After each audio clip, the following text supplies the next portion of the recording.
Cold স্টোরেজে, তবে ধারণ ক্ষমতা কম থাকায় দীর্ঘ অপেক্ষায় থাকতে হচ্ছে ব্যবসায়ী ও কৃষকদের। এ নিয়ে আরও জানাতে কিশোরগঞ্জের পাকুন্দিয়ার 11 সিন্দুর কোল্ড স্টোরেজ থেকে যুক্ত হয়েছেন সহকর্মী মশিউর কায়েস।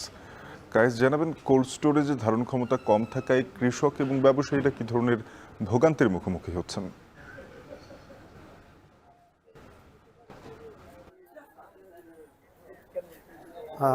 শাফিন, ভোগান্তির কথা যদি বলি, যে যেহেতু রমজান মাস, সেক্ষেত্রে এখানে আমরা দেখেছি যে বেশ কিছু আলু বোঝাই করা যে ট্রাকগুলো রয়েছে সেগুলো কিন্তু 3 দিন পর্যন্ত কিন্তু সেখানে অপেক্ষা করছে গত 3 দিন যাবত।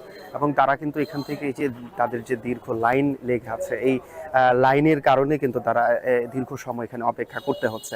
আমরা দেখেছি বেশ কয়েকজন এই দীর্ঘ সময় অপেক্ষা করে কিন্তু অসুস্থ হয়ে যেতে।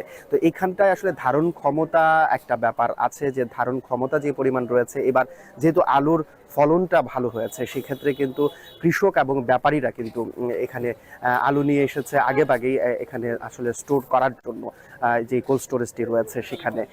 এছাড়া যদি বলি যে এখানকার কর্তৃপক্ষের সঙ্গে যে কথা হয়েছে, যে এই দীর্ঘ সারির কারণে যে ভোগান্তিটা হচ্ছে, এর আরেকটি বড় কারণও বলা হচ্ছে যে এখানে কিন্তু শ্রমিক সংকটও রয়েছে কিছু।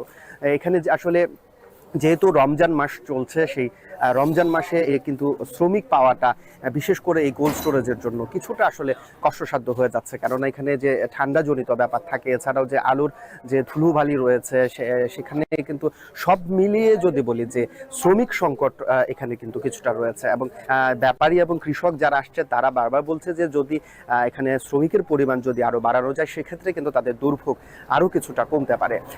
যদি আমি ধারণ ক্ষমতার কথা বলি, যে এখানে কিন্তু এই যে কোল্ড স্টোরেজটি রয়েছে 11 সিন্দুর, সেখানে 1,40,000 বস্তা মতো আসলে এখানে আলু স্টোর করা যায়। ইতোমধ্যে আমরা যেটা জেনেছি, প্রায় 1 লক্ষ আলুর বস্তা কিন্তু স্টোর করা হয়েছে। এছাড়াও আমরা দেখেছি যে এই স্টোরের যে পাশে যে রাস্তাটি রয়েছে, সেই সড়কে কিন্তু আসলে দীর্ঘ লাইন এখনো পর্যন্ত আলু বোঝাই করা ট্রাক কিন্তু অপেক্ষমান রয়েছে।